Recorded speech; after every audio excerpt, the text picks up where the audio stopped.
I came up here twice for a environmental conference. It drove up in 1970, I think. I was at UMass in Amherst, and shortly after I got here, I ran into two people I knew from Philadelphia.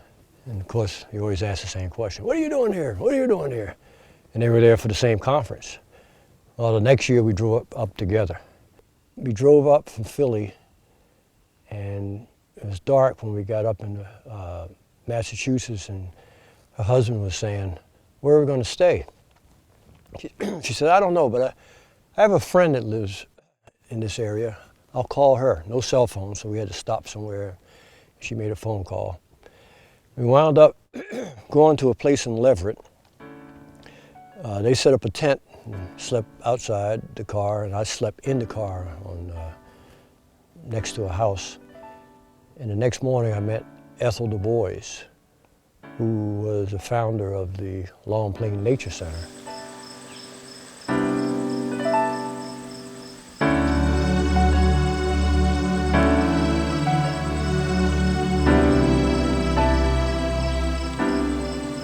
Doobie, as she was known, was a passionate, dedicated person who lived a life of service. There's absolutely no question it was central to her philosophy.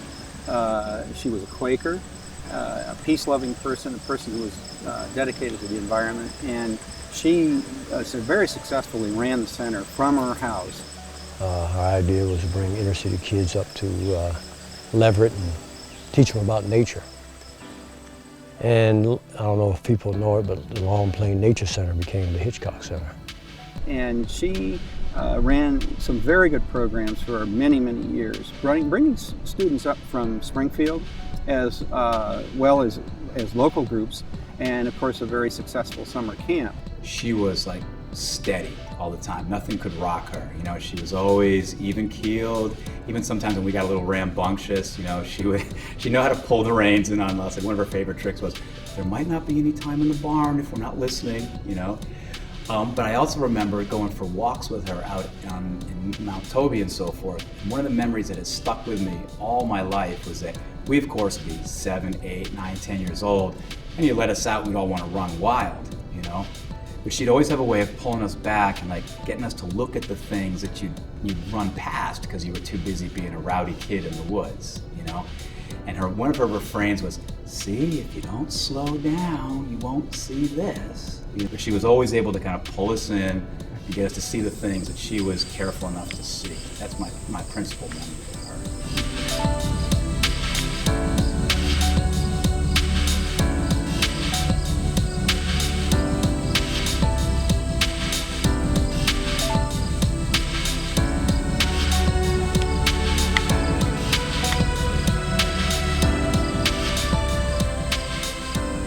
It became known that Doobie was about ready to retire to sell a farm, and there was a real concern about whether or not the center could continue. I decided I'd apply for the directorship, and I was named the first executive director of the Hitchcock Center, or what was at that time the Long Plain Nature Center. Well, Gordon Schimmel was really the perfect individual to be director of the Hitchcock Center. He had an outgoing personality, he knew his subject, very friendly, very funny. He used to invite the interns to his house for dinner on a fairly regular basis. The facility basically was in the trunk of my car. We packed it every morning and went to a school. I was very, very fortunate in being able to work with some outstanding students from Hampshire College and the University of Massachusetts. And about that time, we, along with the Conservation Commission, applied for a bicentennial grant, which helped us to refurbish what was then an abandoned barn on the Larch Hill property. The question came, now that this land here at Larch Hill had been made conservation land for the town, thanks to Janet and Toby Dakin, what to do with it. And the Hitchcock Center was able to establish itself moving down from Leverett, and ever since the center has been just a terrific community center, galvanizing people around this very special site and around the environment in general. But we had to change the name because we were no longer on the Long Plain where the Nature Center was founded. Gordon Schimmel was the first director. Candace Julian was the second one. And then there have been, I believe, 8 since then. Now you've got some hope, and I've got some hope. Together is better, two hopefuls afloat on the seas of possibilities, and the breezes bring us on. To the stars we will fly. I worked at the Hitchcock Center for 6 years between 1980 and 1986 as program director, and also served as interim director for the center during that time. When I walked into the center for the first time, I was greeted with Peg McDaniel's smiling face. Peg encouraged a connection to the community where they were welcomed into what is the wonderful old barn of the Hitchcock Center office. Peg was the resource librarian at the center for many, many years. We never did a field trip without first conferring with Peg, because she knew so much, had at her fingertips. And I left the center just impressed with the quality of the center, the warm, rich feeling there, and the tremendous resource that Peg McDaniel was. The Hitchcock Center has been blessed with wonderful people in charge of it, wonderful people leading the group, and also with, over the years, a wonderful board of trustees. Their board of directors is completely committed to the mission of the center. There are a number of different people who really helped this effort as we got off the ground. One was John Green, who was a naturalist with the Forest Service at the time. He is an extraordinary teacher. We quickly spotted him as someone who could give us a lot of help. And so the number of programs really increased in number. It became very evident that there needed to be an increase in the facilities, and a volunteer effort was undertaken in the early 80s to expand the center and build a program room that is now the Perry Room. There were new staff people. Colleen Kelly and Ted Watt at that time were hired in 1984, and there was a real increase in the level of activity, and it became apparent that the center was a bustling, vibrant place with a lot of people, a lot of different activities happening at that time. The center really provides an opportunity to focus on the Amherst area and the surrounding communities, the region, in a way that perhaps other statewide organizations, national organizations cannot. That people really take to heart the importance of the Hitchcock Center and its role as a real resource for Amherst. I was the executive director at the Hitchcock Center for the Environment 1998, 99, and 2000. Both at that time, currently, and I think throughout their history, their strength has been the talent of their staff, the commitment of their staff. And after just a couple of weeks, I realized I knew very clearly what my job was. My job as the executive director at Hitchcock Center was to stay out of the staff's way and get them the resources they needed, both financially and materials that they needed to do what they did so well. I wonder if there's an animal in that hole. So I did something that I'm going to teach you in just a minute. I did it on the bark of the tree, and a little animal came and stuck its head out the hole and looked at me. I think we're going to need to help each other. All right. Anybody else? And this box turtle, what it's done is the worms came out after the rain, and he went around and bit the heads off all of them. Speedy does not live in a pond, unlike the beaver. He is not a water turtle. Most turtles around here live in water. You might have seen, raise your hand if you've seen a snapping turtle. Now remember, you want to hold both ends carefully so that the head and the tail are supported, because it doesn't like to hang. It wants its body to be supported. Look what it has. It has a saddle. Yeah. I really focused on the institution itself, both the physical plant. It was an old barn. It needed a roof. We got a roof put on it. It was 1998, 99. We needed to get a digital presence. We needed a website. So we built a website. And ultimately, we needed a second classroom space. That was very important because when schools come to places like Hitchcock Center, they put students on a bus, and they can't just afford to put one class on a bus. They put two classes on a bus. So I focused on that like a laser.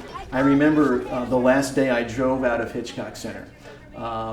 I was driving down the driveway and I glanced, and it just so happens that that addition that we managed to put on under my tenure is right there. And it was my last memory. I smiled and said, everything's fine, because they now, I supported the staff. I'm emotional about it, actually. They have 2 rooms where they can do what they do so well. Hi, I'm Julie Johnson. I'm the Executive Director currently for the Hitchcock Center for the Environment. I've been at the Hitchcock Center now for 11 years. Our geographic region has grown tremendously. We are no longer a Hampshire County based operation. We are Franklin County, Hamden, Hampshire, Berkshire, Worcester. We're growing. Our 2 classrooms that we have are at capacity. They're being used every day in all manners of ways through our preschool programs, our homeschool programs, after school, summer camp, professional development projects. But we are now finding that we are turning away people, school groups who want to do field trips. Our classrooms are at capacity.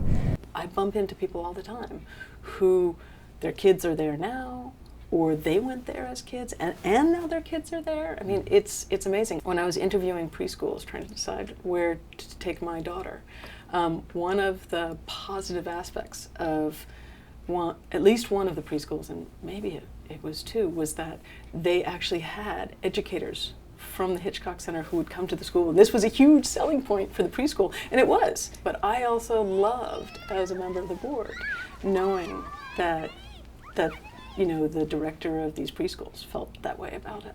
People feel so positive about it. You talk about the Hitchcock Center and people just break out in a smile.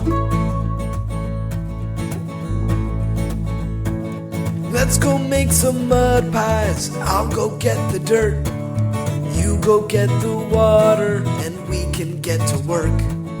I like making mud pies, like rolling in the dirt. I don't mind getting dirty, and neither does my shirt. I like digging in the dirt, finding worms and centipedes, isopods or sow bugs and ants and colonies. One of the fantastic things about an early environmental education is instilling that sense of fun. Kids go outside and they solve problems and they have fun doing it. And if they can get used to doing that and thinking about doing that at a really early age, they can continue to carry, I hope, that attitude forward in problems. We like making mud pies, bake them in the sun. Obviously, the organization has come a long way from Ethel Du Bois and her bringing kids out to her barn in Leverett.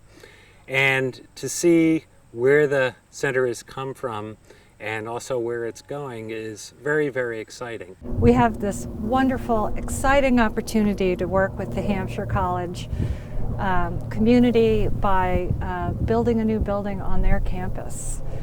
Our vision for that new building is one that can sustain and support that vibrant, growing environmental literacy program that we have. And further, we're going to build a building that we are achieving the highest standard of green building possible. We're looking to the Living Building Challenge as an inspiration for our educational programs and our building. We don't want to turn anyone away. Not now, not when there's so much need for great environmental understanding. The center is vital today as part of a much larger movement. I think in many ways the environmental movement is going to drive political change over coming generations. And I think with the grounding people are able to get here at the Hitchcock Center, they are likely to be equipped to go out and be part of that broader movement. If you think about where environmental education was 50 years ago, that's, Silent Spring had come out 1 year before. It's like huge. It sent shock waves through the environment. Nobody had ever thought that these things that we were doing that were supposed to be good, so good for us, the way that we were controlling our environment. And Rachel went a-walking in the woods at twilight, talking to the animals, listening to the trees. She heard the beauty in the whistling songbird, the rustling of the hickory, the buzzing of the bees. She wondered, wondering what could she bring to give a voice to the silence of the spring. And those shock waves, I think, reverberated through into the 70s, when I was a kid, and there was a lot of concentration on pollution and things like that. But that seems to kind of die down a little bit. We're in the 21st century. We've got 21st century problems, and they are big. I had to really think about having kids, because this is the problems that my daughter's going to encounter as an adult, that she's going to have to be a part of solving, are so much bigger than the problems that I have to be a part of solving. The climate is changing in ways that are not going to be fixed, not in my lifetime, maybe in her lifetime, but towards the end of her lifetime, and only if everybody gets on it. I hope we can get an even larger grant to continue this work. Patty's doing it with me, because I think it's really important work. Kids really respond, they really understand that this is a current issue, how energy is produced and how they can save energy. In Greenfield, the physics teacher was coming in to the class. They want to take the curriculum and integrate it into their other science classes, and they have their kits and materials. And in East Hampton, those 3 teachers are really supportive, and they were basically modeling what I was doing so that they could teach the class, use their kits, and do it to the rest of their 5th grades. One of the quotes that I think applies is, if you want to build a ship, don't drum up the men to gather wood and give orders, but teach them to yearn for the vast and endless sea. And I think for me that speaks directly to the mission of the Hitchcock Center, which is it's not designed to teach people what to think, but how to look to nature, how to appreciate it, and how to be in this world that is ours, but not just ours, not ours alone. Planet Earth is our only home, but it's not one that we own. We are part of a long family line. Mother Earth. At some point, you would hope people would realize that we need to pay more attention to what goes on around us. And right now we're listening to a peewee and a red-breasted nuthatch and a cicada, and I'm loving the heck out of that. That's pretty cool. I think that's pretty cool. I think that some of the big problems, the things that are going to weigh on us in 20 years, are going to be fights over oil and fights over water, and distress around weather and distress around climate. If you don't care about the environment, then nothing else will matter. Higher education, or K through 12, will not matter. There are 7 billion plus of us. We all aspire to have an opulent lifestyle. There's a worldwide media that sells that idea to all of us. And because there's so many of us that want this, and the space is limited, it's inevitable that we're going to start running out of things. In fact, we already have. And I think that love of nature is going to lead to more understanding of nature, and it's going to help us with those problems. It's something that some people think is easy to put off for another day because it's not as pressing. And it's not an aesthetic discussion. It's about where your clean water is going to come from. It's about where your energy is going to come from. It's going to be about where you're going to get your food and toilet paper, and what's going to happen with every shred of waste you make in your life. And there's no way around that. It's going to have to do with how many children you have and how you bring them up. And it's going to have to do with thinking finally about, well, what do I want for my grandchildren's grandchildren, and not just what I want for me now. If somehow people put more importance on the name on the back of their jeans than the warblers singing in the tree outside their door. That's got to change.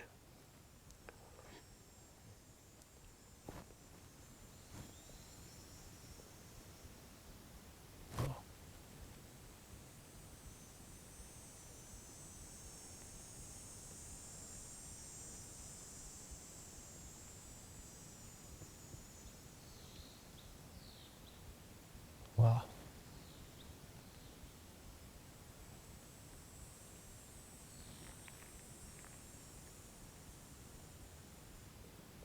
I don't even know what that is. It's something I've never heard before. And that's the beauty of this. You never know what you're going to see or hear.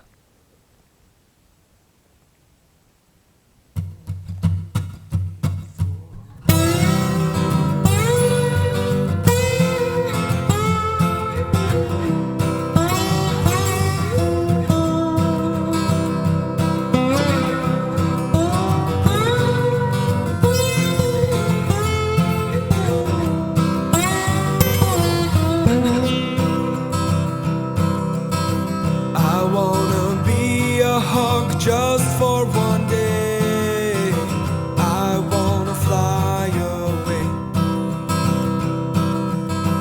I wanna be a hawk and soar all the time. On the thermals I will climb. I wanna be a hawk and fly through the sky. Just for a day and that'd be fine. What will I be searching for when my belly's rumbling roar? I can't just go down to the store. So I dive down, down, down, down, down for a mouse. I wanna be a hawk just for one day. I wanna fly away. I wanna be a hawk and soar all the time. On the thermals I will climb. I wanna be a hawk and fly through the sky. Just for a day and that'd be fine. I'm not mean, it's just what I do. Stay alive, I need some food. These talents are what I'll use when I dive down, down, down, down, down for a voice.